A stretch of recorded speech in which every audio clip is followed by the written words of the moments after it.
Hello everyone.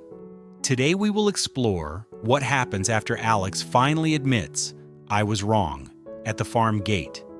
And Tuna gives him one chance, but on her terms.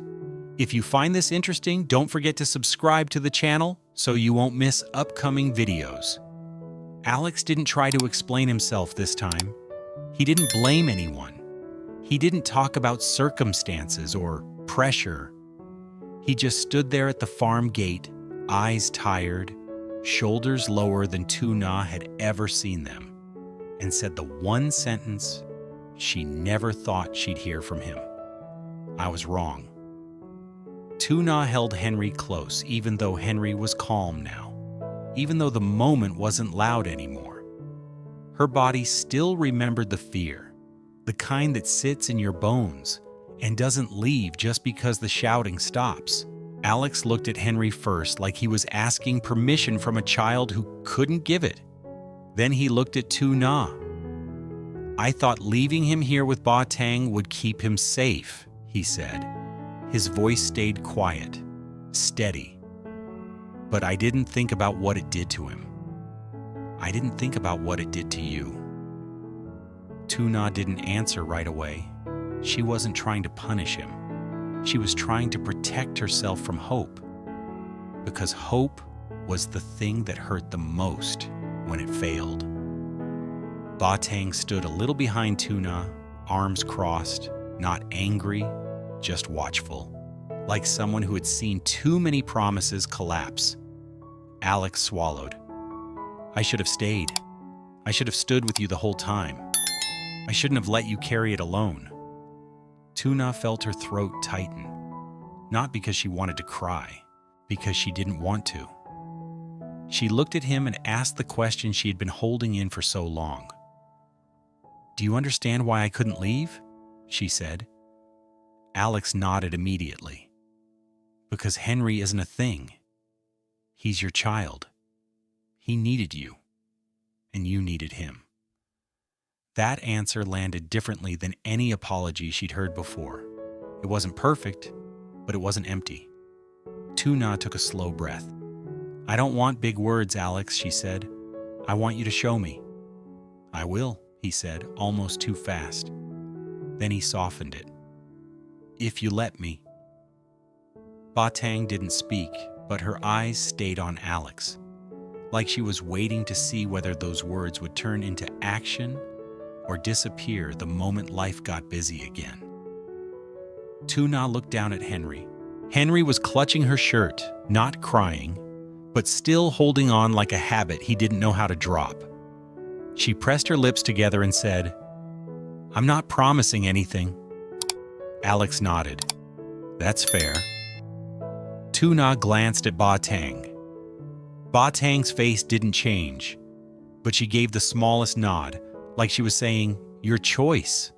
But be careful." Tuna turned back to Alex. "I'm giving you one chance," she said. "One." Alex's eyes reddened slightly, and he didn't try to hide it. "Thank you." "Don't thank me," Tuna replied. "Just don't make me regret it." Alex exhaled like he'd been holding his breath for weeks. Then he looked at Tuna, and for the first time in a long time, his voice carried something warmer. "Let's eat outside tonight," he said. "Just something normal." Tuna almost laughed, but it didn't come out. Normal felt like a word from someone else's life, but she also knew she couldn't rebuild trust by staying inside fear forever. "Where?" she asked. Alex hesitated, like he was choosing carefully. "John called. He's in town. He's with a girl named Hoa. He invited us." Tuna blinked. "John?" "My friend," Alex said. "The one I told you about. He works with wood supply. He's steady. He's good." Baang's eyebrows lifted slightly, like she was surprised Alex was trying to bring Tuna into his circle instead of hiding her away. Tuna didn't say yes right away. She looked at Henry. "He'll stay with Baang for a bit," Alex said quickly. "Only while we eat.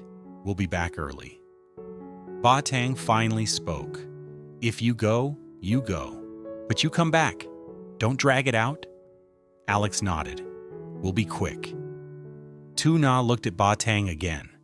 Baang's eyes were firm, but not cold. She was giving Tuna room to breathe, even if she didn't trust the world. Tuna exhaled. "Okay," she said. "But if I feel uncomfortable, we leave." Alex said, "We leave." And just like that, Tuna realized something strange. For the first time, Alex wasn't arguing. He wasn't negotiating. He was agreeing. That alone felt like a crack of light. They left the farm just as the sky started to soften into evening. Tuna sat in the car quietly, one hand resting over her belly out of habit, the other holding the edge of her seat. Alex drove slower than usual. He kept glancing at her, but not in a way that felt controlling. More like he was checking that she was still there. "You okay?" he asked once. Tuna nodded. "I'm just not used to this." "To what?" Alex asked. "To being asked," she said honestly. Alex's fingers tightened on the steering wheel. "I should have been doing that from the beginning." Tuna didn't answer because if she did, her voice might shake. When they arrived, the restaurant was simple, not fancy, just clean, warm, and filled with quiet chatter. The kind of place families came to when they wanted comfort food, not status. John stood up the moment he saw them. He was taller than Tuna expected, broad-shouldered, with a friendly face that didn't look like it practiced smiling in mirrors. And beside him was a young woman, Hoa, sitting with her hands folded, posture polite, eyes curious but not rude. "Alex," John laughed, stepping forward to shake his hand. Then he looked at Tuna and immediately softened. "And this must be Tuna." Tuna nodded. "Hello." John smiled wider. "It's really nice to finally meet you. I've heard a lot." Tuna glanced at Alex like, "What have you been telling people?" Alex looked slightly embarrassed. "Only good things." Hoa stood up too, bowing her head slightly. "Hi Chi," she said in Vietnamese, voice gentle. "Em la Hoa." Tuna paused for half a second. Hoa looked young, fresh-faced, the kind of youth that still believed people meant what they said. "Hi Em," Tuna replied. They sat down, and for the first few minutes, Tuna didn't know what to do with her hands. She kept touching her belly, then stopping herself, then touching it again like it was a reminder that she was allowed to take up space. John talked easily, not forcing anything. "I invited you because it's rare you're both free," he said. "And honestly, it just happened. I was already here. Hoa was already off work. And then Alex said you were nearby." Alex gave a small smile. "It's not often." John looked at them again, then grinned. "Can I say something without making it awkward?" Tuna tensed automatically. Alex raised an eyebrow. "Depends." John laughed. "You two look like a good couple." Tuna's ears warmed immediately. She looked down at the table like a teenager. Alex coughed once, trying to hide a smile. Hoa covered her mouth, smiling softly. "Jung Jo," she said. "Nin Haiyan Chi, Han Fuch Rang Ro." Tuna's face went even hotter at the phrase happy and glowing, because she didn't feel glowing. She felt bruised, but the way Hoa said it wasn't mocking. It was sincere, like she genuinely saw something worth admiring. John leaned back, still smiling. "Seriously, it's rare to see Alex bring someone out like this. Usually he's married to his phone." Alex rolled his eyes. "Stop." Tuna let out a small breath that turned into something close to a laugh. It was small, but it was real. And Alex noticed. His eyes softened immediately, like he was memorizing the sound. The food came, and the table filled with familiar dishes. Nothing too complicated. Warm soup, grilled meat, vegetables, Rice, the kind of meal that made you slow down. Tuna took the first bite and realized she was actually hungry. Pregnancy did that. Stress killed appetite, but comfort brought it back. John kept the conversation steady. He didn't ask about painful things. He didn't pry. He talked about his shop. "I'm still doing wood supply," he said. "Not the big factory level like you, more like local orders. Furniture, boards, small construction." Alex nodded. "It's stable." "It is," John said. Then he glanced at Tuna. "And Hoa works at my farm. She helps manage fruit orders." Tuna blinked. "Farm?" John nodded. "Yeah, I've got a small one outside town. Not as big as Alex's, but enough to keep me busy." Hoa smiled. "Em pu trash thu mua voi me ko chu shun kwan." Tuna's eyes lit slightly.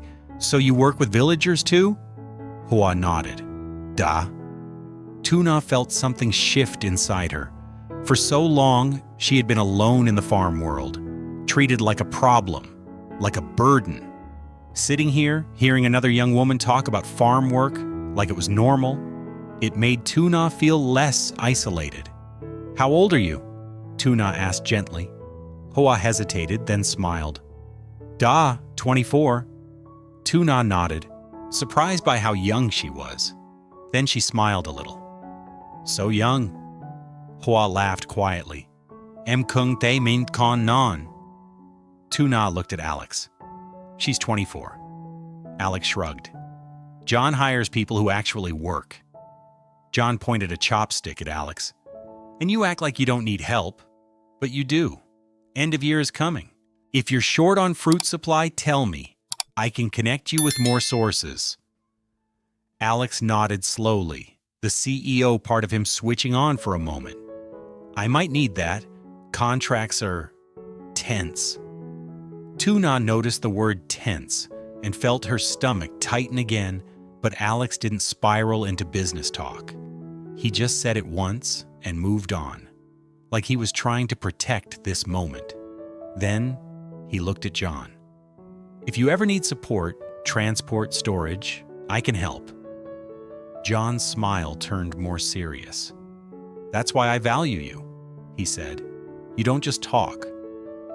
Tuna watched Alex receive that compliment, and for the first time, she saw him as more than the man who made a mistake.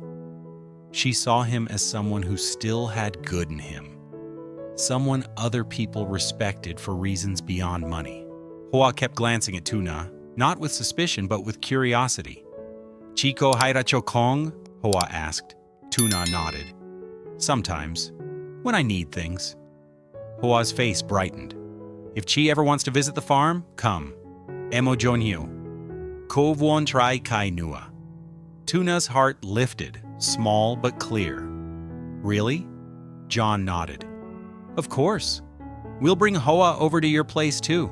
She's been wanting to see Alex's farm anyway." Tuna smiled, and this time it stayed a little longer. It felt like a door opening. Not to romance, to friendship, to normal human connection, the kind that didn't come with threats. For a moment, Tuna forgot the pressure, the families, the fear. Then she remembered Henry. Her smile faded slightly. Alex noticed immediately. "You're thinking about him?" he said quietly. Tuna nodded. "I can't help it." John lifted his hands. "Then let's not force coffee after this," he said.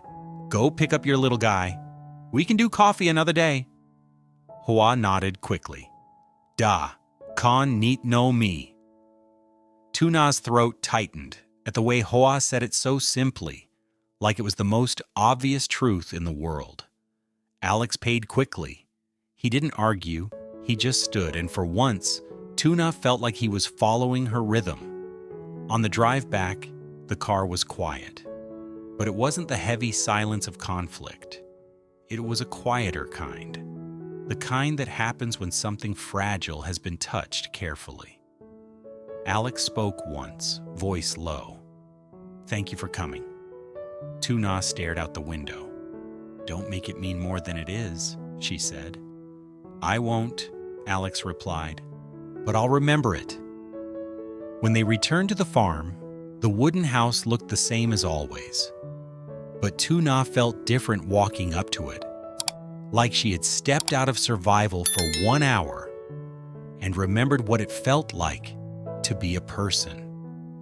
Baang opened the door quietly, expression neutral. He's asleep, she said. Tuna rushed forward anyway, and Baang stepped aside. Henry was curled on the bed, cheeks soft, breathing slow, peaceful, like the world hadn't touched him for a moment. Tuna's chest loosened. She didn't realize how tight it had been until she saw him like that. Alex stepped closer, careful. Let me, he whispered. He reached down and lifted Henry gently, like Henry was something precious, something he didn't deserve but wanted to protect. Henry didn't wake. He only sighed and curled closer. Tuna watched Alex carry him, and something inside her softened, just a fraction. Alex glanced at the table where a small bundle of flowers sat. Simple, fresh, unplanted. Like someone had brought beauty but hadn't had time to root it into the ground. Tuna noticed it too. It felt like a symbol she didn't ask for, a reminder that warmth was possible, but responsibility didn't disappear. Alex laid Henry down carefully and turned to Tuna. His voice was quiet. I meant what I said at the gate, he whispered. I'll take care of you, both of you. Tuna looked at Henry, then at Alex. She didn't say yes, she didn't say no, but she didn't step away. And for Alex, that was enough to keep trying. After a tense apology at the farm gate, Alex admits he was wrong to leave Henry behind and asks Tuna for one chance. Tuna doesn't promise forgiveness, but she agrees. On her terms, Alex brings her to a simple dinner with his friend John and co-worker Hoa. Their warmth and praise of a beautiful couple shifts Tuna from guarded to quietly hopeful. She senses she may finally have friends beyond the farm. Still worried about Henry, she chooses to return early.